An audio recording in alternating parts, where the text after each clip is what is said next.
Hello friends, welcome to my channel.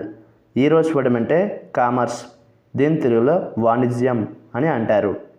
దీని definition: the activity of buying and selling especially on a large scale. అంటే తెలుగులో కొనుగోలు మరియు అమ్మకం యొక్క కార్యాచరణ, ముఖ్యంగా పెద్ద ఎత్తున. దీనికి సంబంధించిన కొన్ని ఎగ్జాంపుల్ చూద్దాం, వాటితో ఇంకా బాగా అర్థం చేసుకోవచ్చు. ఫర్ ఎగ్జాంపుల్, ఫస్ట్ది English is useful in commerce. అంటే తెలుగులో వాణిజ్యంలో ఇంగ్లీష్ ఉపయోగపడుతుంది.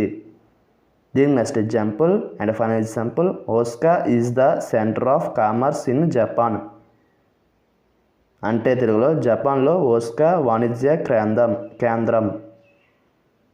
ఈ వీడియో మీకు నచ్చితే లైక్ చేయండి. మరిన్ని వీడియోల కోసం మా ఛానల్ని సబ్స్క్రైబ్ చేసుకోండి. Thank you friends.